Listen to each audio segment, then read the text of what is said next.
Ladies and gentlemen, thanks for joining me here. It is the giant Sean Hood behind the mic yet again, and I'm here with Brent Smith.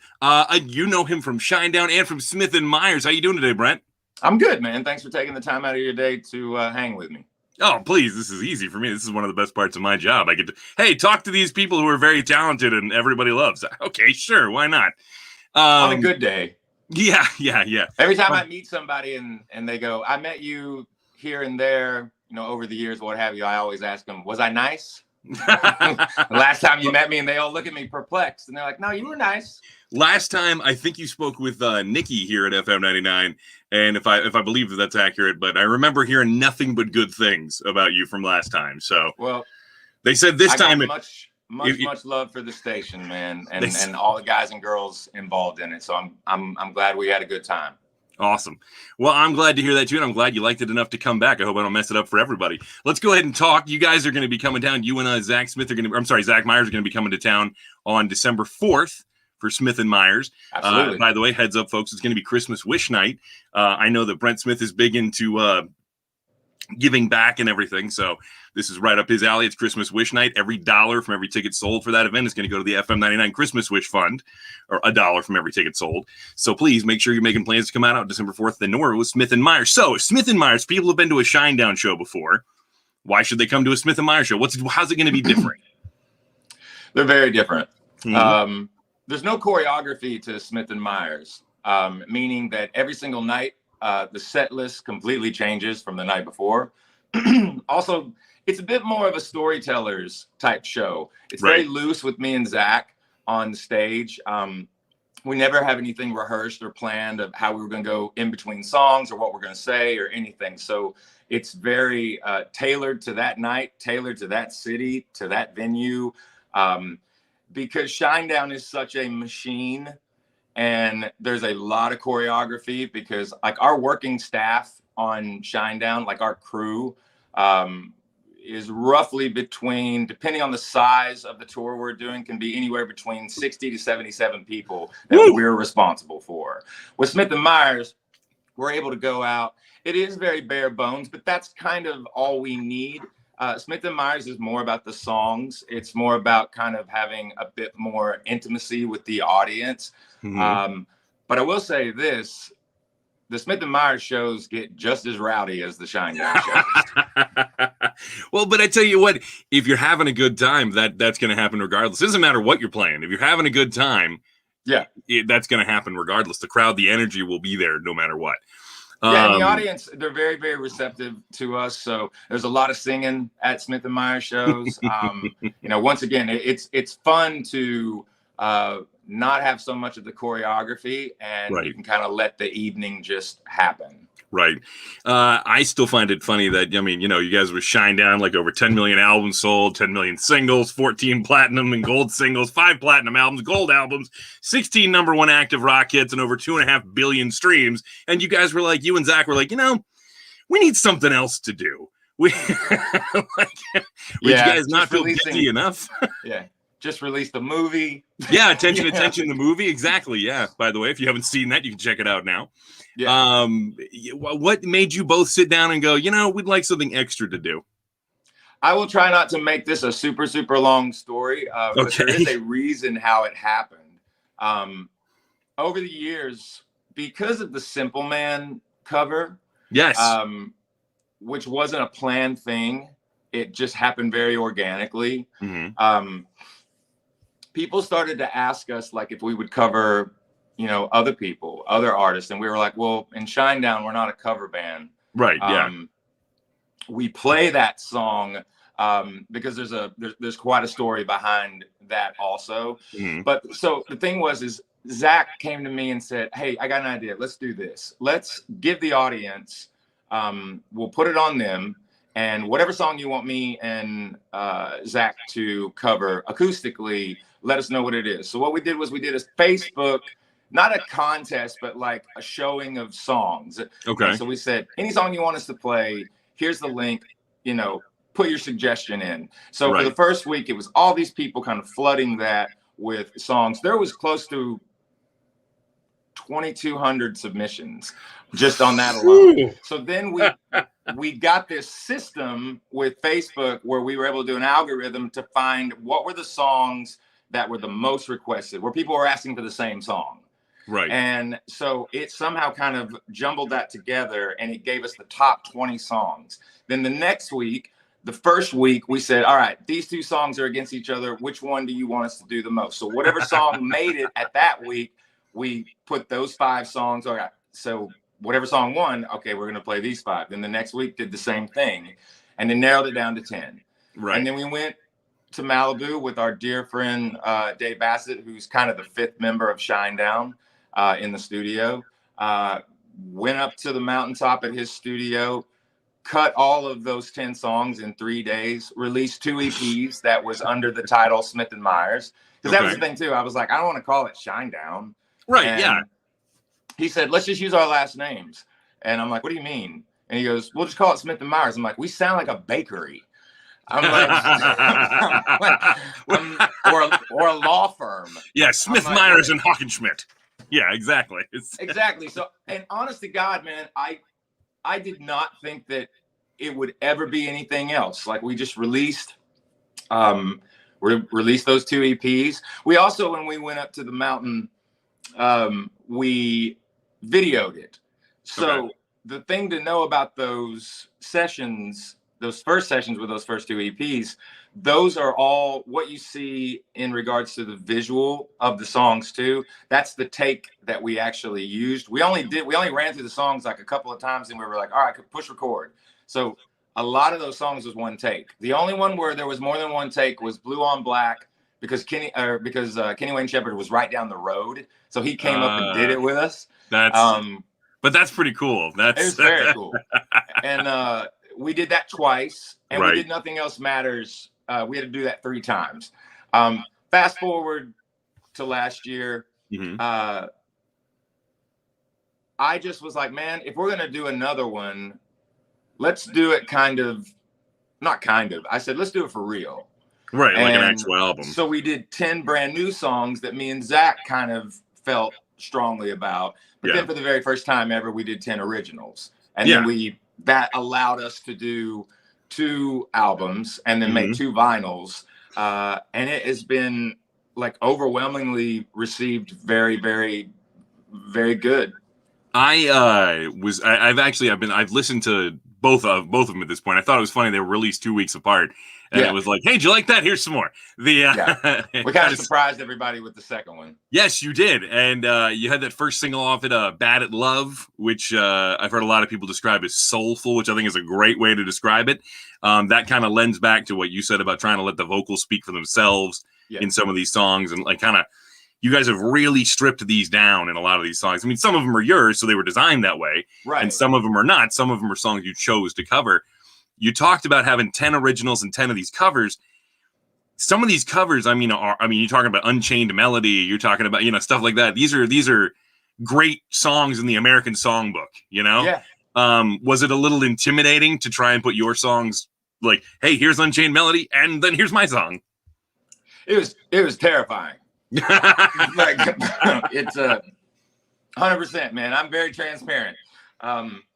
Yeah, man, it was. It's interesting because Bad at Love was actually the very first song that we wrote as Smith and Myers. Oh, wow. As an original project. Because we don't really look at it as like a band or anything. Smith and Myers we just call it a duo. And it kind of harkens back to the day of like the Righteous Brothers, and I'm really dating myself now, but like Unchained Melody. Yeah. We did Unchained Melody. We did it from my parents. Okay. Like, I remember that song specifically. I did that for my mom and my dad. Yeah. And all of the songs that we did on this double album too, we brought our videographer in, Sanjay, who is like Sanjay's like attached at the hip with Shinedown and everything. Like, he's everywhere with us. Right. And he came and he did such an amazing job capturing all of those songs. It's really cool to go back and watch it and see the song written at the same time. Yeah. But yeah, man, you just want to make sure that the integrity stays true. You want to make sure that the end of the day, the songs will speak for themselves, and allowing yourself not to rely so much on studio tricks, or big production, or in the modern world you have to have a modern sound, which is awesome, and we do that also, of course. This was all about the song, the performance. And I've often said, man, in rock and roll, I mean, I'm rock and roll to the bone, but rock and roll isn't necessarily like a genre of music for me. I look at it as a way of life. And I think that, I know Dylan said this and Bono kind of used it and borrowed some of this ideology and this philosophical outline, but all you need is 3 chords and the truth, and all you need is drums, bass, guitar, badass vocals, and a killer song, and you're off to the races, man. Right. I couldn't agree more. Real quick, we got a question here from a fan. Ann Miller would like to know, what was your favorite song you covered on the first Smith & Myers album? So I'm guessing she means that early EP. Okay, what's the other question? Well, that was her question. There's a lot of good choices on there. I mean, you talked about Kenny Wayne Shepherd. You talked about, who else did you have on there? The Black Crowes, you did that. You did Adele. I mean, like, that's a lot to pick from. The one that surprised everybody in the room, and if you go on YouTube and you type in Smith & Myers In the Air Tonight, it'll come in.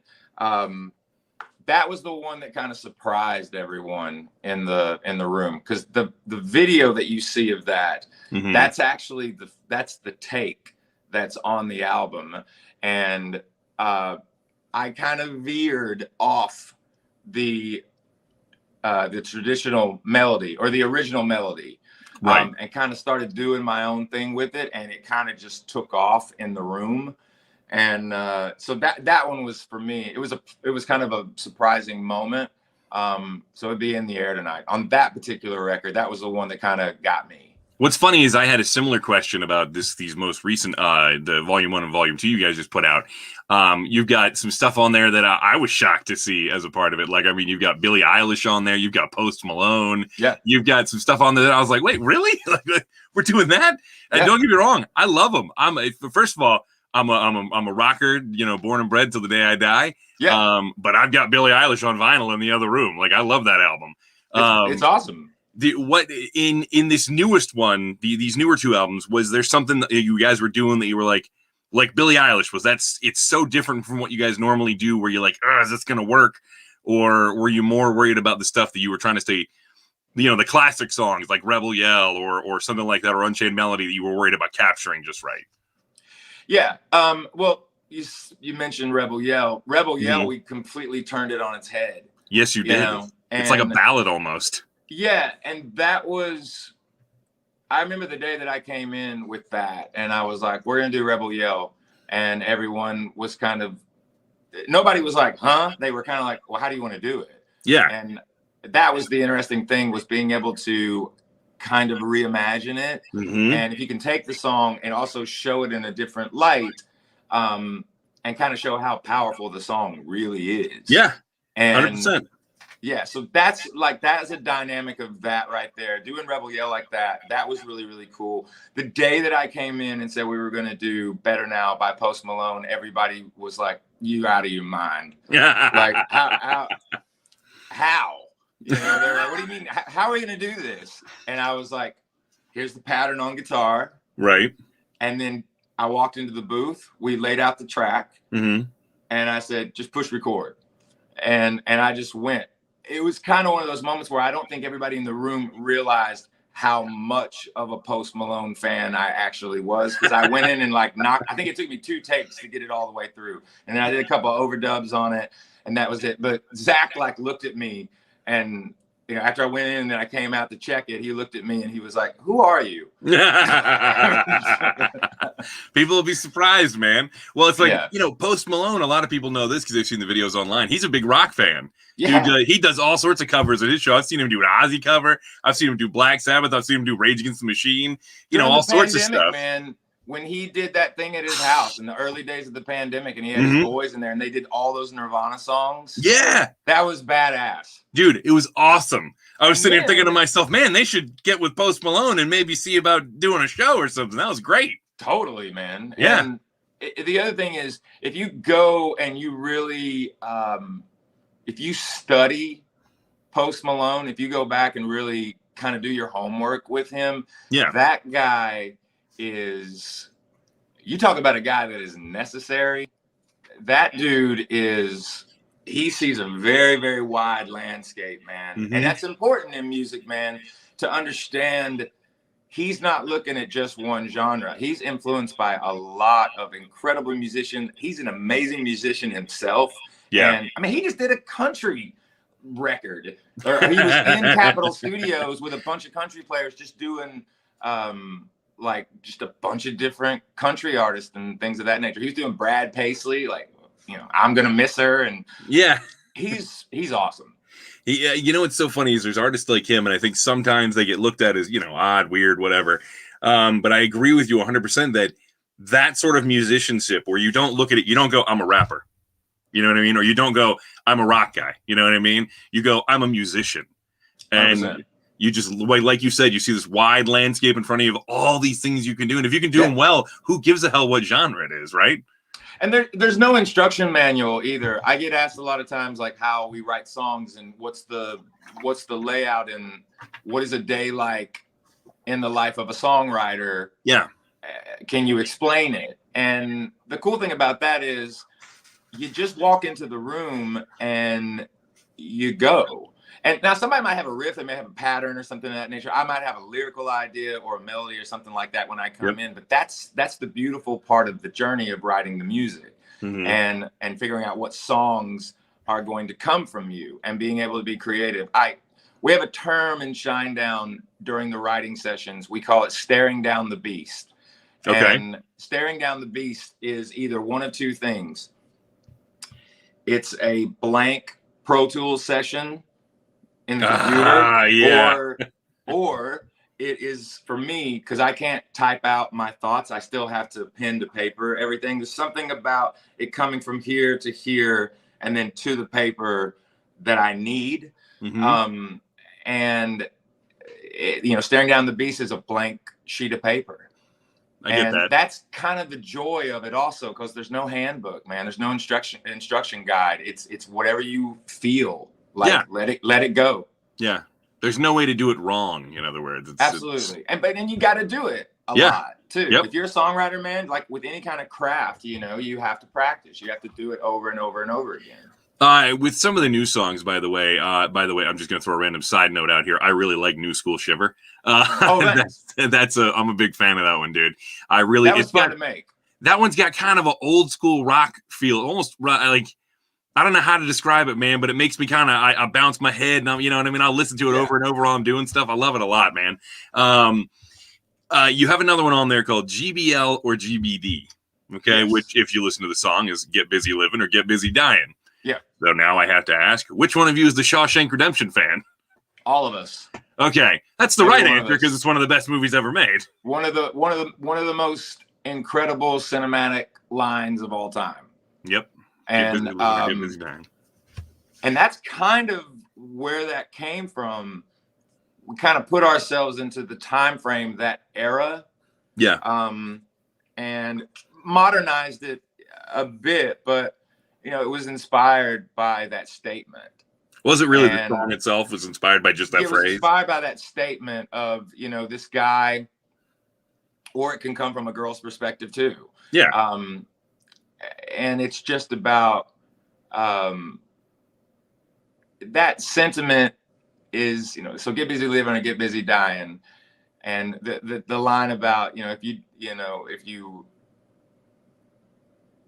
you don't spread your wings, you know, and all these elements of this guy's kind of stuck in a job, or this young lady is like stuck in a job in a nowhere town and no comprehension of ever being able to get out of there if they continue. It's about someone deciding whether or not they want to die in this place, or if they just want to throw caution to the wind and go live their life. That seems to be a theme I've noticed, not a theme, I guess, but a recurring idea in some of your music. Because even in Shinedown, I mean, you guys have the Get Up, which has a similar message in the sense of like, don't let the world weigh you down. You need to get up, and if you're going to do it, get up, let's do it. You know what I mean? Like, don't waste your time. I have to be honest about that too. Why that theme is reoccurring a lot of times is I have to give a lot of credit to my mother. Okay. Because when I look back at the song Second Chance, if okay, there was ever a song that embodied that ideology of, I don't want to stay here. I wish nothing bad to anyone here or this place, this environment that I grew up, all these elements, but I just can't stay here. I've got to see if there's more. And I remember my mother, the day that I left home, it was a Sunday, and she sat me down in the morning. I remember she went and got me McDonald's breakfast, which I hadn't had in forever. And I woke up, and she was at the kitchen table, and she had like pancakes and sausage, it was like when I was a kid, that was like a thing me and my mom did on Sundays, and we hadn't done it in forever. And she had it all there, and she was like, "Will you have breakfast with me?" I'm like, "Absolutely." And I'm sitting there, and I have a past like everybody does. And it's a roller coaster ride. It's still a roller coaster ride. And I remember we finished breakfast, and she looked at me and she said, "I don't try to understand why it is you are the way that you are." Because growing up, my parents did not understand where the musical part of me came from. From the moment I entered the earth, all I ever wanted to do was sing, write songs, and be a performer, literally from birth. And that was not them. And they just couldn't understand it. Yeah.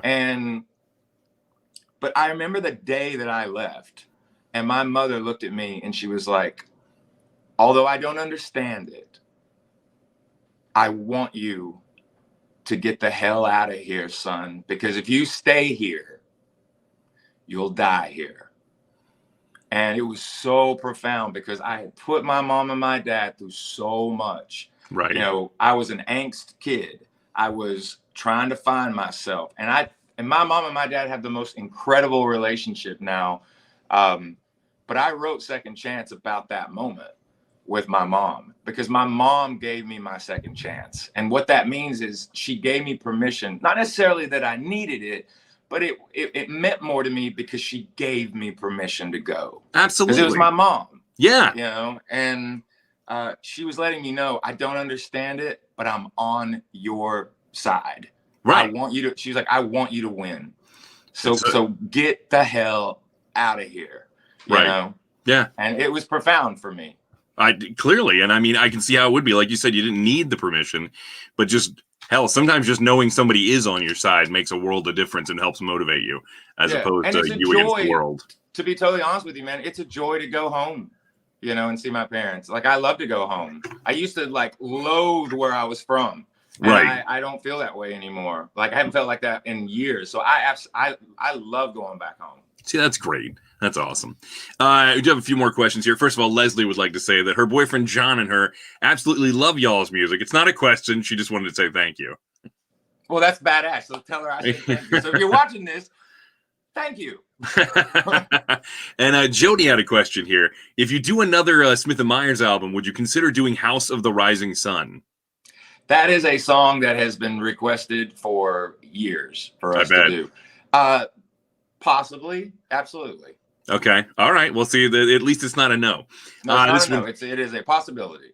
This one here, how long before you went into the recording studio did you have the arrangements for the songs? Like, did you already have them laid out how you wanted them to work before you walked into the studio? No, that was the fun part about it. There was no rehearsal, no pre-production, no nothing. We just walked in and we knew what the songs were as far as the covers we were going to do, but we didn't know how we were going to play them. Ah, see, that's great. That's all of that stuff. And by the way, Sanjay documented all of it. So like there was a camera running at all times. That's very cool. It's pretty rad. And then obviously the original stuff, we just walked in there and it was one of those days because we were, you know, when we got to the writing phase, it became every day, well, what do you got? I don't know. What do you got? And that's just what made it the most fun. What's funny is I saw a quote from Zach recently. I think it's an older quote, but he was talking about how he found out you guys were making the album, and he said you were on stage one night and said Brent just gets on the mic and goes, "Hey, we're gonna make an album," and he went, "What?" Not only did I say we were gonna make an album, I got up there and I was like, I know everybody's wondering if we're ever gonna make another Shinedown, or I know everyone's wondering if we're ever gonna make another Smith and Myers album. We're actually gonna make 2. And he literally was like playing, and it was like clink, clink, clink. What the hell are you? What? Yeah. And what did I agree to without knowing? Yeah, because we were in Sayreville, New Jersey, in front of about 2,500 people at the Starland Ballroom when I did it. Completely packed show. I have to manifest things by throwing them out into the atmosphere. Like I got to put them out in the universe, because the universe is real. So like, if I say it's going to happen, I am then responsible for making it happen, or at least being a part of, the journey to make whatever it is I just said happen. Yeah, it's you put it out there, and you put it out there not just to yourself, in front of people. All of a sudden, you're accountable. 100%. I said That's this the is word happening. I was looking for. I have to. Then I'm accountable. As soon as I say we're going to do it, I'm accountable. That's okay. That's what I do. Is my fantastic is talk. So I think of word good. So Sandra wanted to know if you guys. First of all, I'm going to ask you this actually before I get to Sandra's question. You guys have your Smith and Myers tour going on. Like I said, you're going to be here. Reminder, everybody, December 4th at the Norva for the Christmas Wish Night. $1 from every ticket goes to the Christmas Wish Fund. So reminder. But by the way, with that, because I'm just finding out about that, for every $1, me and Zach will match it. Oh, that's amazing. That's fantastic. Yeah, that's fantastic. You might not, it might be quite the thing, because the people here do not disappoint when it comes to helping out with the Christmas Wish Fund. They do an amazing job every single year. That's awesome, man. Yeah, it's one of the best things we get to do here, as a matter of fact, and all these listeners make it possible. With Shinedown, you guys you announced recently a 2022 tour for Shinedown. Do you have any downtime? Like you made the albums, now you got the Smith and Myers tour coming, then you're going to do a Shinedown tour. Are you ever not busy? I know that it probably on paper it looks like a lot, and it is, but the thing about us is we're very comfortable in our organization in regards to time management. You learn that over the years. Okay. Yeah. You have to make sure that you implement the right amount of downtime, but inside of that also, with Shinedown, the universe, especially in the last couple of years, has kind of been showing me out in the world that it's time to go. Okay. Like this is a moment in time where we all need to really look at the big picture. We've often said, man, when you're looking at a portrait, it's true in life also. It's not about the painter, it's about the painting. Okay. And it's the big picture. And we have a lot of ground to cover. And we want to play for as many people on this planet as we possibly can. And we want to go to as many countries and as many cities and as many places as we can, because we've been allowed to do this because of the audience. And I've often said that Shinedown has one boss. It just happens to be everybody in the audience. And that's true. And it's very, very real. Our fan base is something that I'm a wordsmith, some people say. I don't really know what that actually means. I'm the main lyricist in the band, but I have no words for our audience, because it's extraordinary to watch the involvement that they have in these projects, how much they support us, how much they give us so much confidence when we walk on stage, because we want them to be confident. Our audience has given us a platform to be ourselves, and we want them to be themselves as well. And there's a lot of places that we haven't played yet. And that's part of the reason why we do it the way we do. And with 2022, I'll give you the exclusive right now. All right. I just got back last night.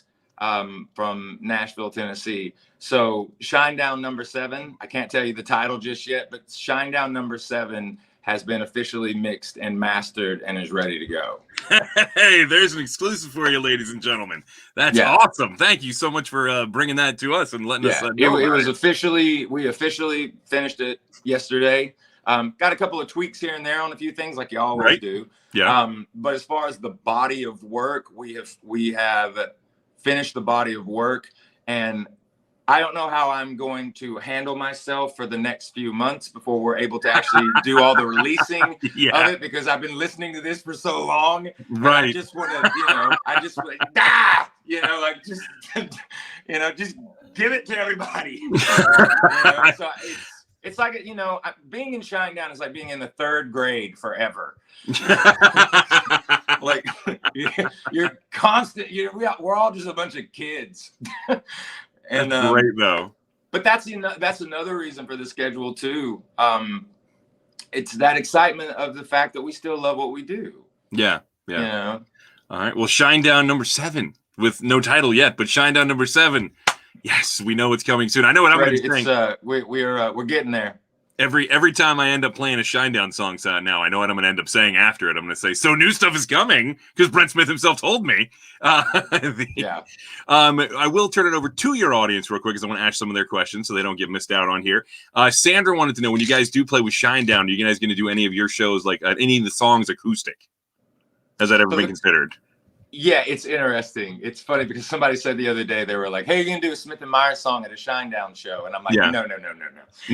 No. I'm like, it doesn't work that way. Right. Right. One is for one and the other's for... There's only one machine. Right. Understandable. But no, there's always the part of the Shinedown show, obviously, where we do Simple Man, and we do that just acoustic. But funny enough, going back to 2018, when we released Attention, when we did Simple Man in the set from 2018 and 2019, we actually were doing it full band. And really? It was really, really cool, because we would kind of not fake out the audience, but me and Zach would start it, but Zach wasn't, using an acoustic. He was using an electric, and people were kind of looking. And then when the breakdown happens in the re-intro of it would be the 3rd verse, the band comes in, and man, it was powerful, dude, when we started doing it full band. But you never know, man, with Atlas Falls, and I know you guys and girls gave Atlas Falls such a tremendous amount of support last year in the height of the pandemic. You helped raise with Direct Relief by all of the just what you guys and girls did, the promotion you gave on it, and the awareness of it. You helped raise $500,000 for COVID-19 response last year with Direct Relief. We got to, we played a small part in that, just playing the song. It's an awesome song, and the listeners did a lot of work on that. Yet again, like you said about the audience, we say all the time, they do so much good for everybody, whether it's supporting the musician or the cause behind a musician or something like that. And on the acoustic side, this last 5 weeks that we just did, the back half of shows, we did Atlas acoustic.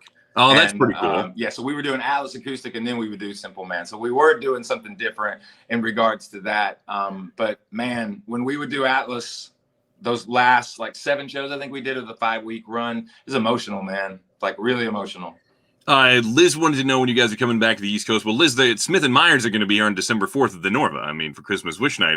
So the thing is that they're going to be here. We just did a ton of the East Coast shows because we start next year in January. The West Coast was like, "Hey, we're over here too." Yeah. And so the beginning of January, the tour we're starting out next year, we start in the West Coast, and then we go up into Canada. Yeah. We'll be everywhere. Right. Eventually you'll get there. Yeah. We'll get there. And hey, we've been really lucky to have Shinedown show a lot of love to this area over the years. You guys have been here more times than I can count. Yeah. Coming back every time. Dude, we love having you every time. It's always a blast. Angie would like to let you know that she loves you. Love you back. And she would also like to know, have you ever thought about doing a song with Zach's wife? With who? Zach's wife. Oh my God, Bethany. Absolutely. Totally. All right, there you go, nothing's Bethany. Off the table. Nothing's off the table. The ball's in your court now, Bethany. Yeah, Bethany, you know where I'm at. Robin wanted to know if you think your son will follow in your footsteps. Absolutely not. No. That's not even a chance. My son could care less that his father is in a rock band or any band for that matter. No, my son just made the basketball team at school, which he hustled all through the pandemic, all this year.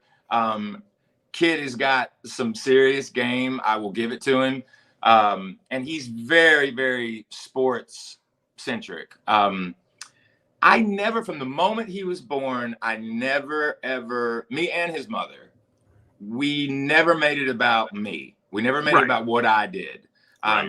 His teachers and what have you, they're massively respectful of the situation. And I just never make it about me. So growing up, I always wanted him to pick his path. I want him to go in the direction that he wants to go. Right. And it's really a beautiful thing in a lot of ways because he's his own dude. He's his own guy.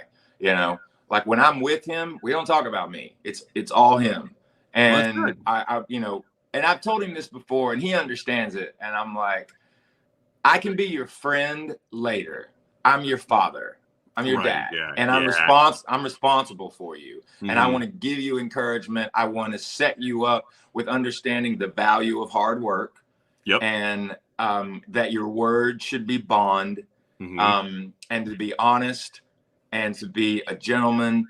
And I have to say he's exhibiting all of those great traits because I want him to be a real man. I want him to understand who he is. You know, later on in life, he may be more interested in it or what have you, but I just try to never make it about me. But that'll be his decision, not something you pushed on him, right? Exactly. Absolutely. Which would make it mean so much more, is if it's 100%. Something that he decided. But he really he is very into basketball, very into the NBA, very good for him. You know, being in school. He's 13. He's gonna be 14 in December this year, which is nuts. Yeah. The other thing too, like I'm not like the tallest guy in the world. I'm 5'8". My son is 13 and he's already like almost a foot taller than me. Yeah, I was gonna say, man, I'm like 6'5", so we, you know, when you guys are here and I come say, hey. Yeah. It's like, how's it going up there, son? And just remember, you might be taller than me, but I'm still the dad. Yeah, my dad. I've been taller than my dad since I was about 13 or 14 years old too, and he's still the one guy I will run from if I need to. Yeah, I think that's the other thing too. My son is really respectful. It's a very proud moment for me too. You know, he's in middle school, getting ready to go to high school next year. All of his teachers go out of their way to let me know that he is extremely charismatic, but he is also not cliquey at all. Like he is friends with everyone. That's great. Like, they're always very open with me about how his teachers have said he's one of the most empathetic kids here. It doesn't mean he's a pushover, but he's just they gravitate towards him, and that makes me feel good, man, because I always want him to be respectful. Yeah, absolutely. All right, so at this point in the interview, I'd like to pull out some questions that I think are just fun. Bring on some fun answers. First of all, we talked movies a little while ago. I'm a big cinephile myself. I love movies. You talked about Shawshank as one of the greatest films ever made. Yeah. Desert Island movie. Pick one movie to watch for the rest of your life. What is it? Holy crap. Only one? Only one. Oh my God. Yeah. It's a hard question, I know. This is a difficult one, man. Yep. For me, my answer, I have it, depending on the day, it changes. Mine's always either going to be SLC Punk or I love that movie, or The Professional. Those are my two favorite movies. Oh my God, The Professional. That's such a great movie. Dude, The Universe, man. I literally just watched that about 3 nights ago. That's Did crazy. You? Yeah, such a good movie. I'm going to say something, and people are going to be like, "What?" But I mean, I'm just thinking of like what would always make me smile. Yeah. It'd have to be Aladdin, the original. The Disney one, the Disney animated one? Yeah, the one with Robin Williams. Yeah, dude, I totally understand that. It would, if I only had one, it would be Aladdin. I totally understand that. It's fun. It's a beat. It's still to this heart. day. I don't care what anybody says. The animation holds up to this day. So 100%. The performances, fantastic. Like the audio on all that stuff, man, it's crazy. Mm-hmm. Okay, here's another one. And there is a wrong answer. Pineapple on pizza, yes or no? For you. You don't have to answer for the world, but for you. I'm so indifferent about that. Like, I'm like, so if somebody puts pineapple on it, you're fine. Yeah, fine. That's fine. For the admiration of pizza in general, I would have to say, I don't think the people that were putting that together ever wanted fruit on the bread and the tomato sauce and the cheese. Even though I know tomato is a fruit. I have asked so many musicians this question, and to a T, none of them have said yes. Yeah, I don't think that when they were building it out, man, that they were like, yeah, let's put some pineapple on this. Yeah, I don't think so either. I don't think it happened. Let's put some pears on here. Yeah, look, man, I'm all for being progressive. Yeah, of course. So for me, I'm indifferent, but for, I guess, the people that invented it, I don't think they were like, yeah, let's put some pineapple on here. Okay, you've toured the world, obviously. You're getting ready to do it again here soon. And what's the strangest thing you've ever eaten? Oh, Jesus. When I wasn't drunk. Sure. I don't drink it. Yeah. One you just chose to eat and sober-minded. Yeah. Completely sober, and I put this in my mouth. Yes. Because I don't drink anymore, thank God. Right. Yeah, me neither. What would be I'm honestly trying to think. Probably pig's feet. Pig's feet? Yeah. I put it in my mouth, and I know it's one of those things where it's just something you try, especially being from the South. Yeah. But I remember biting into it, going all in. I'm going to experience this, and the congealed, like, yeah, it's not great. I've had it too. That by far, don't ever put a pig's foot in your mouth. Live or dead, neither. Yeah, don't put, and I'm all for the animals, man. Keep them alive. Don't do that to them pigs. If I teach you nothing else in this world, ladies and gentlemen, don't put a pig's foot in your mouth. Don't eat pig's feet. Okay, that's kind of tying into that. What's the strangest thing you've been given by a fan? The strangest thing I've been given? Strange doesn't have to be mean anything bad either necessarily. Just unique. You know what I mean? Because I had one person I talked to who they had a doll given to them made out of the person's hair. So I had a doll actually in Russia when we were playing. When we got into St. Petersburg, Russia, we were met with you would have thought we were the Beatles. We weren't expecting it at all. Right. And it was utter madness. And this girl kind of cut through everybody and then was holding this doll, and she kind of moves towards me and then hands it to me. And she was just like, I love you. I made you this. It's you. And I take it and I look at it and I'm like, this looks like Matt Stone and Trey Parker's Team America. First of all, she's like, this is you, and it's me, and it's in a leather jacket and all this kind of stuff, and I'm looking at it and I'm like, this is some sorcery. There is some voodoo going on here, or what have you. She can make it dance. Watch. Yeah. So what did I do? I gave it to my son. I was like, here you go. I'm always watching you, boy. Thanks, Dad. So it's funny, that probably is one of the strangest things that I ever received. Right. One of the sweetest things I ever received, and completely unexpected. And I was in the middle of about 150 person meet and greet, and this lovely young lady handed me an envelope, like a big manila envelope. And she was like, you don't have to look at it now, but I drew this for you. And so I was like, no, I'll look at it now. And so I took it out and looked at it. I had an American bulldog named Belle. Okay. And she was my whole first dog I ever had. That was mine. Yeah. When I was in California, because I used to live in California. She only lived to be 4 years old. She got hemangiosarcoma and she died. And it was like that. It was out of nowhere. And that dog taught me more about unconditional love than anyone or anything I have ever experienced. The only tier above her, just in regards to like really seeing real unconditional love. Obviously, my son is at the very, very top. Of course, yeah.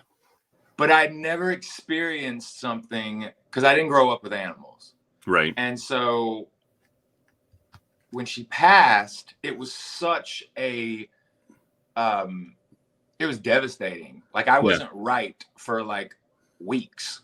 Right. And the interesting thing about it was, this was early Instagram days and things of that nature. This is like, now probably 8 years ago.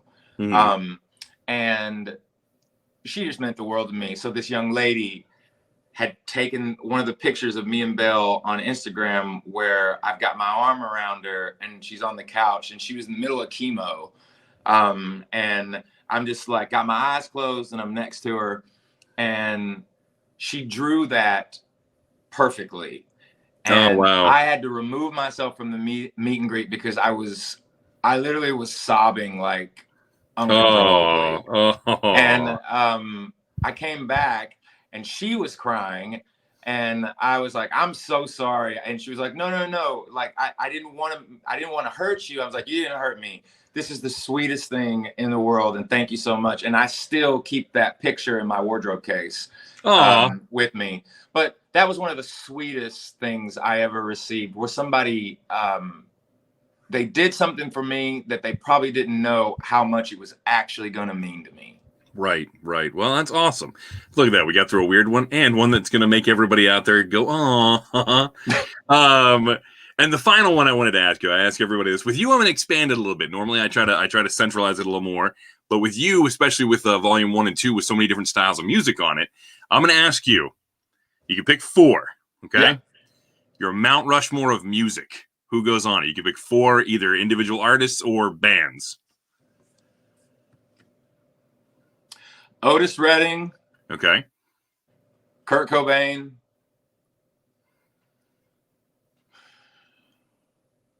Aretha Franklin. Good one. That's a good one. And Ozzy Osbourne.